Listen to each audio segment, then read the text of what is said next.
Hello everyone, Sindhi learning channel पर आपको भली कहा।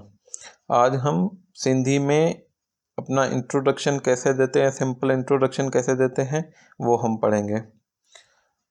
जैसे आप अपना नाम बताते हैं तो यहाँ पर जो है वो नाम इस्तेमाल किया गया है राजू। इसकी जगह आपका जो भी नाम है वो इस्तेमाल कर सकते हैं।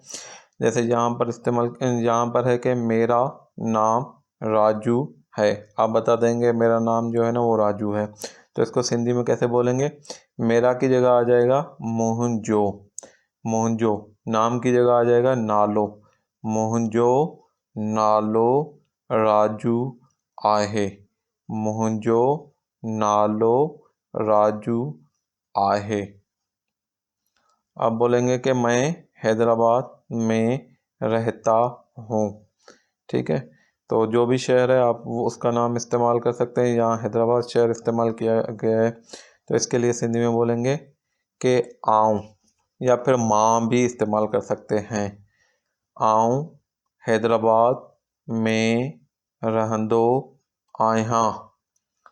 आऊँ या फिर माँ हैदराबाद में रहंदो आहियां। ठीक है, रहंदो आहियां रहता हूँ की जगह इस्तेमाल होता है। मैं की जगह आऊँ या फिर माँ इस्तेमाल होता है। मेरी शादी 5 साल पहले हुई, तो मेरी की जगह मोहनजी आ जाएगा। मोहनजी शादी 5 की जगह 5 आ जाएगा। साल पहरी थी, पहले हुई तो पहरी थी। मुंहिंजी शादी 5 साल पहरी थी। मेरे 2 बच्चे हैं, इसको सिंधी में कैसे बोलेंगे? मुंहिंजा, यहाँ पर ब इस्तेमाल किया गया है, लेकिन सिंधी का ओरिजिनल साउंड है ब, जो कि हिंदी, उर्दू, इंग्लिश तीनों ज़ुबानों में नहीं है। इस वजह से उसका क्लोज साउंड जो ब है वो यहाँ पर इस्तेमाल किया गया है। मुंहिंजा ब ॿार आहिनि। ब मीन्स 2, ॿार मीन्स बच्चे। मुंहिंजा ब ॿार आहिनि। ठीक है, तो ब में और बार दोनों में ब का साउंड है, ब का नहीं है।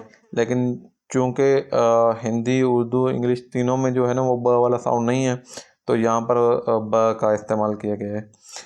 तो मुंहिंजा ब ॿार आहिनि।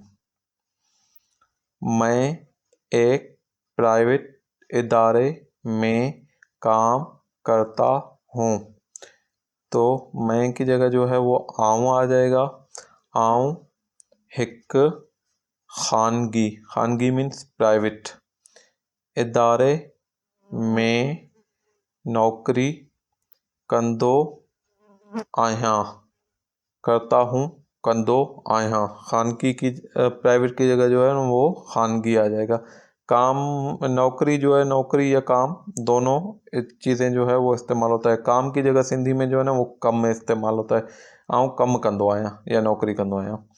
ठीक है, तो आऊँ हिक खानगी इदारे में नौकरी कंदो आहियां। मेरी 40,000 तनख्वाह है। हिंदी या उर्दू में तनख्वाह जो है वो फीमेल वाला या फेमिनिन के तौर पर इस्तेमाल करते हैं, लेकिन इसका जो सिंधी में वर्ड है तनख्वाह के लिए वो है पगार। तो पगार जो है वो सिंधी में मेल या मैस्कुलिन फॉर्म में इस्तेमाल होता है। तो मेरी की जगह हम जो है ना वो मुंजी इस्तेमाल करते अगर ये फीमेल या फेमिनिन साउंड होता, लेकिन चूँकि वहाँ पर जो है वो मेल वाली साउंड देता है पगार, तो उसकी जगह मुंजी की जगह मुंजो इस्तेमाल किया गया है।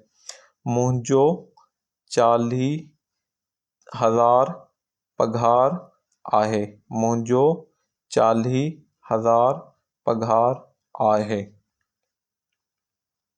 अच्छा, आप कुछ वर्ड्स हैं उनके मीनिंग देखेंगे। जैसे डॉटर, बेटी, इसको सिंधी में धी बोलते हैं। एक है तो धी, ज़्यादा है तो धीयूं, धीयूं। एक है तो धी, एक से ज़्यादा है तो फिर बोलेंगे धियो। सन बेटा, बेटे के लिए जो है ना वो पुट जो वर्ड इस्तेमाल होता, पुट का वर्ड इस्तेमाल होता है। तो पुट जो है वो सिंगुलर प्लूरल पुट्टी इस्तेमाल होता है। ब्रादर भाई, भाई के लिए सिंधी में जो है वो दो वर्ड हैं, एक है अद्दा, दूसरा भाव। तो अद्दा और भा दोनों इस्तेमाल होते हैं सिंधी में भाई के लिए। सिस्टर बहन, बहन के लिए जो है वो भी सिंधी में दो वर्ड है, एक है अद्दी, दूसरा है भेण। एक है अद्दी, दूसरा है भेण। दोनों वर्ड जो है वो सिंधी में सिस्टर या बहन के लिए इस्तेमाल होते हैं। अच्छा, अब ग्रैंड पेरेंट्स, जिसमें दादा आ जाता है, दादी आ जाती है, नाना आ जाता है, नानी आ जाती है, तो उसके लिए सिंधी में क्या वर्ड्स है? जो नाना या नानी है उसके लिए सिंधी में सेम इस्तेमाल है। नाना को नाना और नानी के लिए नानी। दादा और दादी, इसके लिए जो है वो भी तकरीबन सेम ही है लेकिन साउंड अलग है। वो वाले साउंड जो है वो हिंदी, उर्दू, इंग्लिश में नहीं है। तो दादा के लिए डा डा, डा डा इस्तेमाल होता है। ड का साउंड जो है वो हिंदी, इंग्लिश, उर्दू तीनों ज़ुबानों में नहीं है। इसी तरह दादी के लिए जो है वो डा डी, डा डी, तो ड का साउंड नहीं है। ये जो है ना वो इस वजह से यहाँ पर दादी ही एक ही दफ़ा लिखा है, क्योंकि ये वाला जो ड वाला साउंड है वो हिंदी ज़ुबान में नहीं है। तो दादा के लिए डा डा और दादी के लिए डा डी, ये वाले इस्तेमाल होते हैं। मेहरबानी।